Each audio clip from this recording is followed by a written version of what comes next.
Bismillah Samiul Alim Minasyaitanir Rajim. Bismillahirrahmanirrahim. Alhamdulillahi nahmaduhu wa nasta'inuhu wa nastaghfiruhu wa na'udzu billahi min syururi anfusina wa min sayyiati a'malina. Man yahdihillahu fala mudilla lahu wa man yudlil fala hadiya lahu. Wa asyhadu an la ilaha illallah wahdahu la syarika lahu. Wa asyhadu anna Muhammadan abduhu wa rasuluh. Allahumma rabbi shrah li sadri wa yassir li amri wa hlul 'uqdatam min lisani yafqahu qawli, amma ba'd. Fa inna khairal hadithi kitabullah wa khairal hadi hadi Muhammadin sallallahu alaihi wasallam wa syarral umuri muhdatsatuha wa kullu muhdatsatin bid'ah wa kullu bid'atin dhalalah wa kullu dhalalatin finnar. Allahumma la sahla illa ma ja'altahu sahla wa anta taj'alul hazna idza syi'ta sahla. Allahumma ja'alil Qur'ana rabi'a qulubina wa nura sudurina. Amin ya rabbal alamin. Saudara yang dirahmati Allah Subhanahu wa taala, Assalamualaikum warahmatullahi wabarakatuh. Alhamdulillah, insya-Allah pada pagi ini kita sambung lagi perbincangan kita dalam blok yang ketiga daripada surah Yasin, iaitu ayat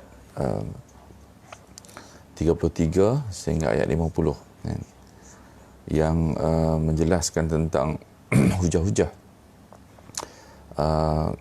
tentang tauhid kepada Allah Subhanahu Wa Taala. Kita telah melalui dua hujah yang utama, dua hujah besar, tentang Allah menumbuhkan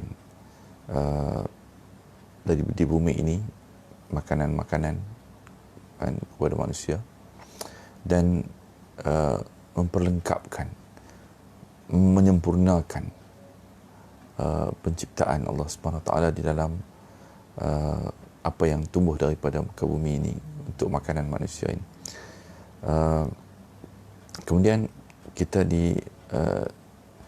diketengahkan oleh Al-Quran dengan hujah-hujah yang berkaitan dengan penciptaan Allah Subhanahu Wa Taala yang berbagai-bagai dan juga berpasang-pasangan. Semua yang tercipta di muka bumi ini adalah dalam bentuk yang varieties, kita kata, ataupun varieties bahasa Inggeris kita kata, berbagai-bagai jenis ataupun bentuk, dan juga semuanya dalam bentuk pasangan kan. Kita sebut tentang dialectic arguments ataupun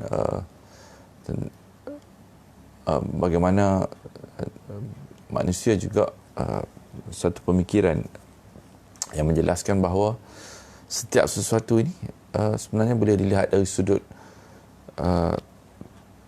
dua bentuk kan? Dua bentuk yang saling nampaknya bertentangan kan? Tapi Allah Subhanahu Wa Taala kan, kalau kita merujuk kepada hujah-hujah dialektik kan, menyatakan bahawa semua perkara di dunia ini terwujud dalam bentuk yang saling bertentangan kan. Dia ada dua pihak kan. Tapi Allah Subhanahu Wa Taala menjelaskan hujah ini bahawa Allah Subhanahu Wa Taala yang mengharmonikan di antara dua elemen yang nampak bertentangan, tapi diharmonikan sehingga menjadi memenuhi keperluan manusia dan menjadi satu sistem yang amat tersusun dan tepat pada kadarnya kan. Ini semua tidak dapat dilakukan kecuali apabila adanya Tuhan yang Maha Esa, yang tidak berbilang, yang bersendirian, Maha Kuasa untuk disebut di dalamnya Al-Azizul Alim kan. Sebab kadang-kadang Al-Aziz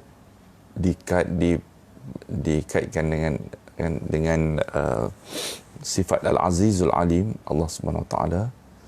Kadang-kadang alimun khabir kan dikaitkan dengan pasangan-pasangan yang berbeza dalam sifat Allah ni.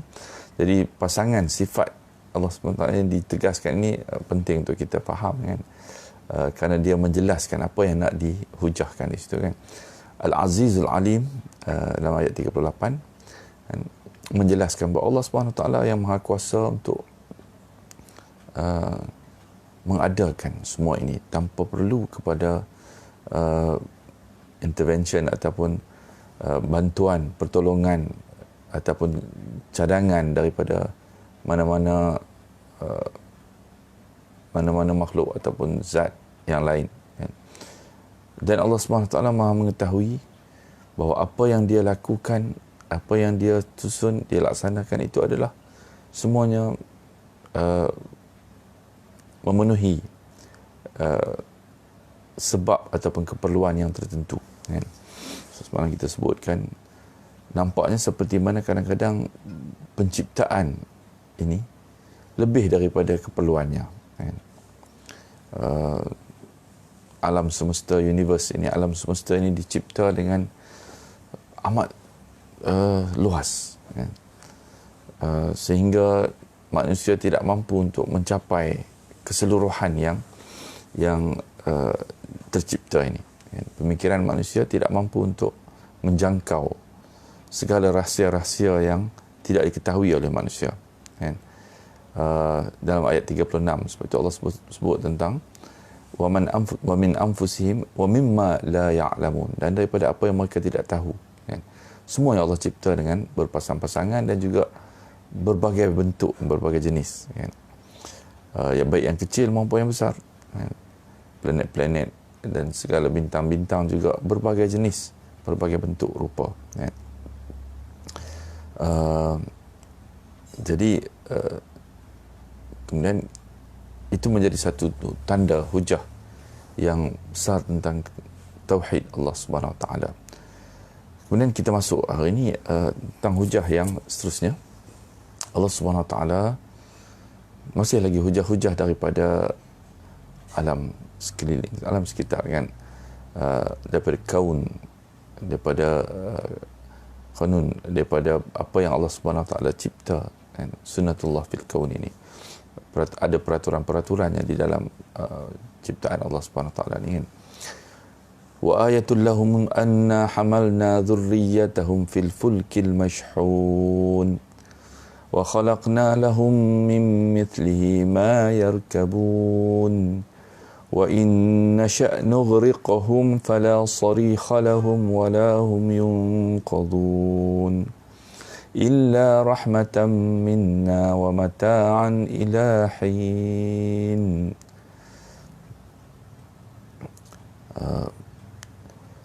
Ayat 41 dan satu tanda kebesaran Allah yang besar bagi mereka adalah bahawa kami angkut keturunan mereka di dalam bahtera yang penuh muatan.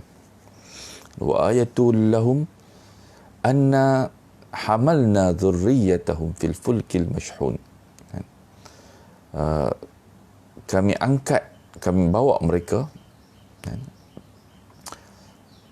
satu keturunan kan, seluruh keturunan manusia ini kan, fil fulki al mashhun, hamalna zurriyatahum. Penekanan yang nak dijelaskan ini adalah Allah Subhanahu Wa Taala telah mengangkat zurriyatahum, keturunan manusia ini semuanya di dalam bahtera yang penuh dengan muatan. Dan kenapa disebut ataupun diberi penekanan tentang zurriyatahum, keturunan manusia ini dalam bahtera yang penuh dengan muatan? Kerana satu maksud ini, zurriyatun ini merujuk kepada satu generasi secara umumnya. Maknanya Allah Subhanahu Wa Taala telah membolehkan manusia ini menaiki, terapung ataupun diangkut di dalam bahtera yang besar, penuh dengan muatan. Bahtera yang al-mashhun. Al-mashhun ini adalah bermakna bahtera yang berat dan penuh dengan muatan, untuk menekankan bahawa Allah lah yang menjadikan bahtera yang berat itu beribu tan beratnya, kan? Tapi boleh terapung dan tidak tenggelam di dalam air, di atas air, kan? Dan ini bukan Allah lakukan sekali saja. Sejak daripada generasi manusia ke generasi yang lain, Allah telah melakukan perkara ini. Apa yang nak dijelaskan di sini adalah hujah ini, maknanya ini bukan datang daripada teknologi manusia yang makin canggih ke, tapi sebenarnya kan, Allah Subhanahu Wa Taala lah yang telah menimbulkan, menyebabkan terapungnya kapal bahtera yang penuh dengan muatan di dalamnya di atas air. Perhatikan bahawa ini juga telah Allah lakukan kepada nenek moyang manusia dulu dan dulu kan. Kalau kita baca di dalam apa yang Allah Subhanahu Taala sebut kepada Nuh alaihi salam, wasna'il fulka bi'ayunina, kan? Allah kata binalah bahtera itu dengan pengawasan kami, bi'ayunina, dengan pandangan mata kami, kan? Ataupun itu translate terjemahan literalnya. Tapi Allah Subhanahu Taala kata yang memberi pengawasan atau mengajar manusia untuk membina bahtera yang besar ini ialah Allah Subhanahu Taala daripada Nuh alaihi salam, kan? Allah Subhanahu Taala menyuruh Nuh membina bahtera ini dengan panduan dan bimbingan daripada Allah Subhanahu Taala. Ini maksud yang kita nak faham daripada ayat ini. Allah SWT menjelaskan bahawa sejak daripada awal sejarah lagi kemanusiaan, generasi demi generasi, zurriyatun, kan?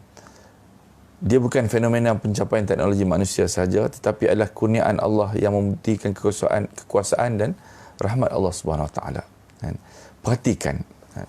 Jadi Allah menarik perhatian supaya kamu memerhatikan kebesaran Allah SWT dalam penciptaan bahtera ini, dalam penciptaan kenderaan manusia yang boleh terapung di laut, kan?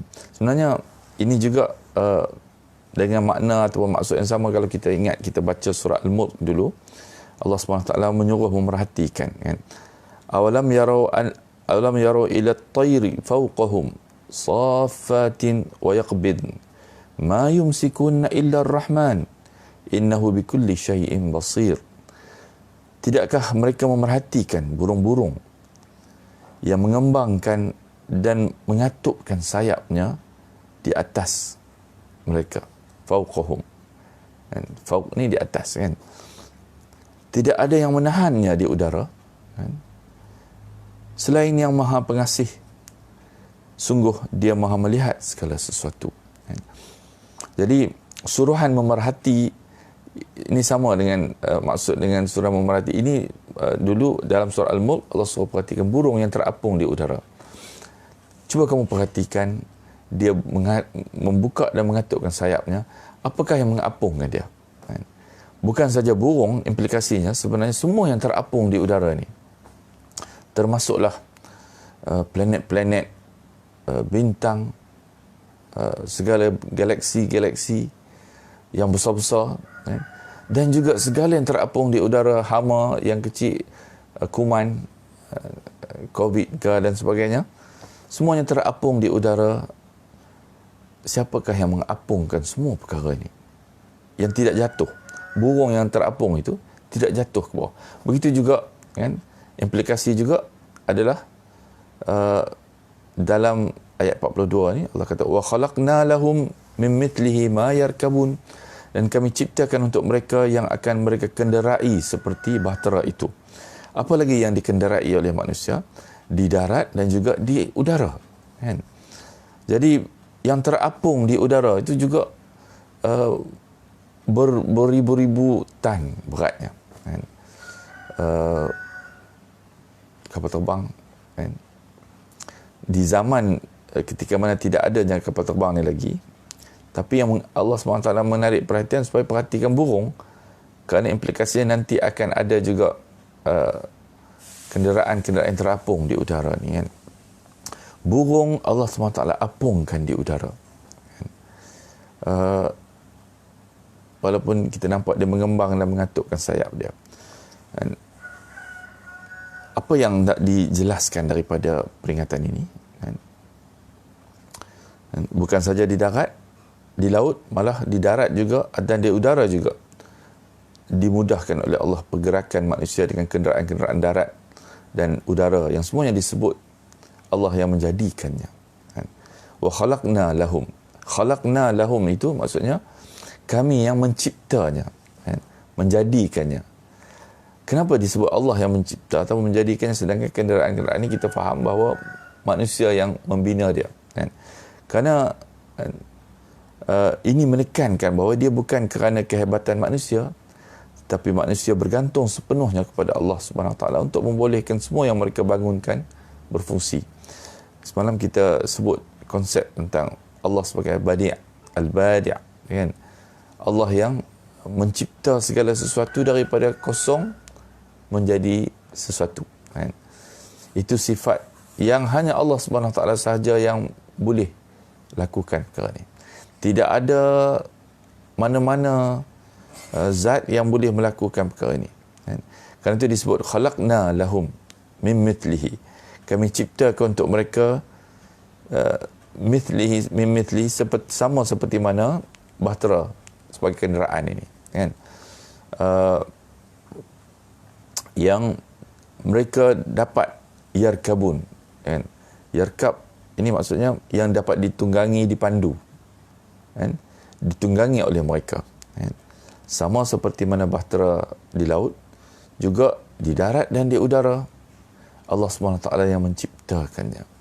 Maksudnya Allah SWT sebenarnya, kan, yang memungkinkan perkara ini berlaku, kan? Sejak daripada awal manusia telah mengetahui ataupun telah boleh naik bahtera yang terapung di atas air, kan? Kerana ini Allah SWT lah yang memberi mengizinkan perkara ini berlaku dan mengajar manusia supaya manusia boleh membina kapal dan sebagainya, kenderaan-kenderaan ini. Dan perkara ini sebenarnya sebab, kan, seperti mana kata apa Kutub, kan, Dr. Yusuf Qardawi, kan, disebut bahawa adalah sebahagian daripada perkara yang biasa, kan?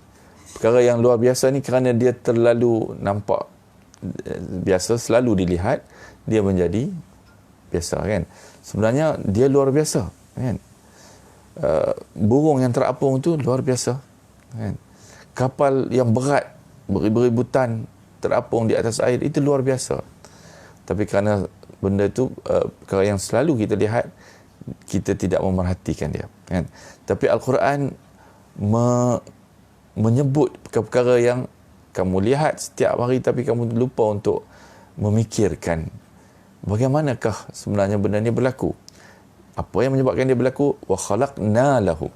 Kamilah yang menciptakan, menjadikan, memungkinkan perkara ni berlaku, kan? Sebab manusia selalu lupa untuk kembalikan dia kepada Allah Subhanahu Wa Taala, kan? Wa inna sya' nughriqhum fala sarikha lahum wa lahum yunqadhun. Apakah poin dia sebenarnya nak dibawa cerita ini? Wa inna sya' nughriqhum fala sarikha lahum wa lahum yunqadhun. Dan jika kami menghendaki, nescaya kami tenggelamkan mereka, kan? Maka tidaklah bagi mereka penolong, kan? Sarikh ini maknanya merayu, meminta dan juga menjawab permintaan, kan? Ataupun boleh juga dimaksudkan dengan peminta itu sendiri ataupun yang penjawab permintaan itu, yang memenuhi permintaan. Sama ada dia noun ataupun dia verb, dia perbuatan ataupun dia kata nama, kan? Dua-dua boleh dimasukkan dengan ini, kan? Jadi dimaksudkan fala sarikha lahum, tidak akan ada sesiapa yang dapat memberi pertolongan dan tidak pula mereka akan diselamatkan, kan? ini poin yang nak diceritakan daripada penciptaan ini, kan? Ataupun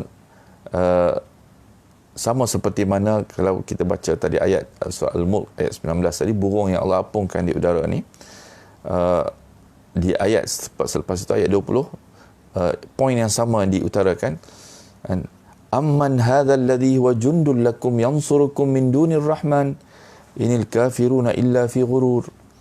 Atau siapakah yang akan menjadi bala tentera bagi kamu yang dapat membela kamu selain daripada Allah yang Maha Pengasih.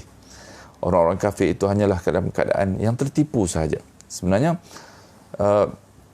kenapa Allah SWT menceritakan poin ini? Allah apungkan bahtera di atas laut. Begitu juga dalam surah Al-Mulk ini, Allah apungkan burung di udara. Kemudian Allah kata, siapakah yang akan menjadi bala tentera bagi kamu yang dapat membela kamu, menyelamatkan kamu selain daripada Allah yang Maha Pengasih. Menyelamatkan daripada apa? Menyelamatkan daripada seandainya Allah SWT melepaskan, kan? Kalau bahtera ini Allah SWT biarkan dia tenggelam. Kita baca kisah sejarah manusia, kan? Kapal Titanic contohnya, kan? Kapal Titanic ni kapal yang paling besar yang pernah dibina pada masa dia itu, kan? Dan paling sempurna teknologinya, kan? Yang dikatakan tidak mungkin boleh tenggelam, kan? Tapi dalam pelayaran pertama dia merentasi laut Atlantik, kan? Kan? Dia telah tenggelam, kan? Kenapa?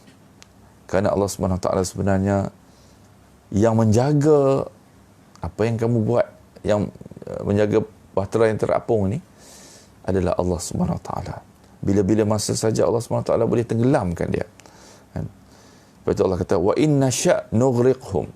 Inna sya' ni sya'a daripada insya-Allah, kita kata, maknanya dengan kehendak, keinginan Allah SWT. Dan kalau kami sya'a, kami mahu, kan? Wa inna sya', kan? Nughriqhum, kami akan tenggelamkan dia. Ighraq, tenggelam, kan? Kami akan tenggelamkan dia. Fala sarikha lahum wala hum yunqadhun. Perhatikan betul-betul, kan? Kalau benda ni menjadi perkara biasa, tapi sebenarnya yang hanya sedikit saja yang mengelakkan kapal ni daripada tenggelam sebenarnya adalah Allah SWT. Beza di antara tenggelam dengan tak tenggelam tu sikit saja, kan? Dan yang menahan supaya tak tenggelam ini adalah Allah SWT, kan? Begitu juga yang terapung tadi, kan? Planet-planet, kan? Berapa banyak perkara benda yang terapung di udara ni sebenarnya, kan? Kalau kita baca ada apa meteor, kan? Asteroid dan sebagainya, yang ada berjuta-juta, berbilion-bilion biji benda yang terapung di udara ni. Kalau yang kecil saja sudah cukup untuk bila dia belaga dengan bumi ni akan hancur, kan? Yang saiznya relatif kecil daripada bumi pun akan boleh menyebabkan bumi ni hancur, kan? Ataupun menyebabkan bencana yang amat besar kepada permukaan bumi, kan? Siapakah yang menghalang perkara yang terapung ni daripada jatuh, kan? Langit di atas kepala kita yang Allah SWT yang menghalang dia daripada jatuh menimpa manusia, kan? Segala perkara yang ada nanti lepas ni Allah SWT akan sebut tentang memang Allah SWT ada tentera-tentera daripada atas yang akan jatuh menimpa manusia kalau dia mahu, kan? Jadi yang menahan tidak tenggelam itu adalah Allah SWT. Kalau Allah nak menenggelamkan manusia di laut, walaupun mereka menaiki bahtera tercanggih dan segala persiapan keselamatan dilakukan, pasti Allah akan boleh menenggelamkannya. Dan tidak ada apa-apa lagi atau sesiapa lagi yang dapat menyelamatkan mereka. Kerana itu mereka mesti sedar bahawa kehidupan dan kematian ini kematian dan kehidupan mereka seluruhnya terletak di tangan Allah Subhanahu Wa Taala. Kan? Kehancuran mereka bila-bila Allah Subhanahu Wa Taala boleh turunkan azab yang Allah janjikan ini kepada mereka. Kan? Siapakah yang menahankan semua ini sebenarnya? Kenapa Allah Subhanahu Wa Taala tidak turunkan? Sebab mereka sentiasa untuk mempersoalkan Allah, mempersoalkan Rasul, mana dia azab yang dijanjikan ini? Kan? Mana dia yang dikatakan kami semua akan hancur dan sebagainya, kan? Tak jadi apa-apa pun, kan? Ini yang Quraisy kan selalu sebut pada Rasul. Tapi Allah SWT nak menjelaskan di sini bahawa sebenarnya yang menyelamatkan kamu itu adalah Allah SWT, kerana dalam ayat 44 surah Allah kata illa rahmatan minna wa mata'an ila hin. Tapi kami menyelamatkan mereka kerana rahmat yang besar daripada kami dan untuk memberikan kesenangan hidup sampai pada suatu ketika untuk mereka. Mata'an, kesenangan, kan? Ila hin, ila hin ni waktu yang sekejap, kan? Maksudnya, kan? Sehingga satu tempoh yang tertentu, kan? Maknanya penangguhan yang diberi ini adalah hanya semata-mata kerana rahmat Allah SWT. Illa rahmatan minna, kecuali kerana rahmat daripada kami. Jangan rasa terlalu selamat, kan? Sebenarnya Allah SWT mampu dan sangat-sangat mampu untuk bila-bila masa menukar perkara yang biasa yang kita tengok ini menjadi bencana yang tiba-tiba akan menimpa kamu. Kan? Yang nak ditegaskan oleh ayat ini, berbeza di antara perkara itu rahmat dan perkara itu menjadi bala sikit saja. Kan? Yang menahan ataupun sempadan di antara kedua-dua ni adalah rahmat Allah SWT sahaja. Kerana rahmat Allah lah Allah SWT tidak menimpakan bencana ni kepada manusia.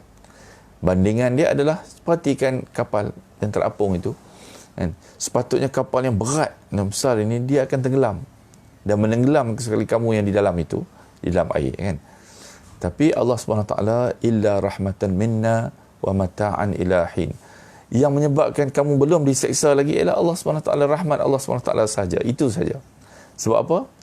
Sebab Allah hendak supaya kamu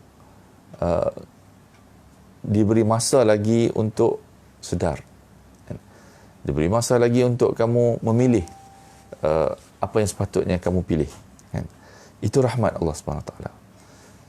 Bukan sebab Allah tak mampu untuk menyeksa kamu, tapi Allah SWT memberi kamu tangguh supaya kamu sempat untuk membuat keputusan yang sepatutnya. Ini adalah poin yang nak dijelaskan oleh ayat ini, kan. Jadi kesimpulan daripada ayat ini, semua yang disebut oleh Allah SWT sebagai kurniaan Allah daripada ayat 41 permulaan, kan, bahawa semua ini adalah kerana Allah mengizinkan dan kerana kekuasaan Allah, bukan kerana kemampuan, kebijaksanaan ataupun daripada tinggalan nenek moyang manusia. Dan generasi zurriyatun, kan, daripada semua generasi yang sebelum ini Allah lah yang telah mengurniakan perkara ini kepada mereka, kan. Dia adalah suatu yang sementara dan sepatutnya menjadikan manusia mengakui kesyukuran kepada Allah Subhanahu Wa Taala dan tunduk merendahkan diri mereka kepada Allah sebagai sembahan satu-satunya, mentauhidkan Allah Subhanahu Wa Taala, kan, dan tidak mengambil yang lain daripada Allah Subhanahu Wa Taala sebagai zat yang diletakkan pergantungan dan harapan bahawa zat inilah yang akan menyelamatkan kita sebagainya, kan, ataupun mendekatkan kita dengan Allah Subhanahu Wa Taala. Semua itu tidak diperlukan oleh Allah Subhanahu Wa Taala, kan. Nikmat dan rahmat Allah menyelamatkan mereka ini adalah suatu yang sementara, kan, kerana ia akan dipertanggungjawabkan nanti di hadapan Allah Subhanahu Wa Taala. Semua perkara yang Allah jadikan ini asalnya sebagai nikmat kepada kamu, tapi dia sebenarnya sementara saja. Bila-bila masa Allah SWT akan menurunkan azab kepada orang-orang yang berdosa ini, yang menyebabkan diazab ini bukan hanya kerana dosa mereka saja, tapi kerana sikap mereka untuk tidak merendahkan diri mereka, ikut dan mendengar peringatan daripada Rasul ini dan memohon keampunan kepada Allah Subhanahu Wa Taala, mengembalikan diri mereka kembali kepada Allah Subhanahu Wa Taala. Ini adalah tema besar yang nak diketengahkan oleh Al-Quran kepada manusia, kan. Dan insya-Allah kita pun tidur di sini. Kita akan sambung sikit lagi besok. Moga-moga insya-Allah Allah Subhanahu Wa Taala mengizinkan atau memberikan kemampuan kepada kita untuk memahami dan terkesan ayat-ayat ini kepada jiwa kita dengan kesan yang sepatutnya, kan. InsyaAllah kita sudahi dengan wabillahi taufiq wal hidayah. Assalamualaikum warahmatullahi wabarakatuh.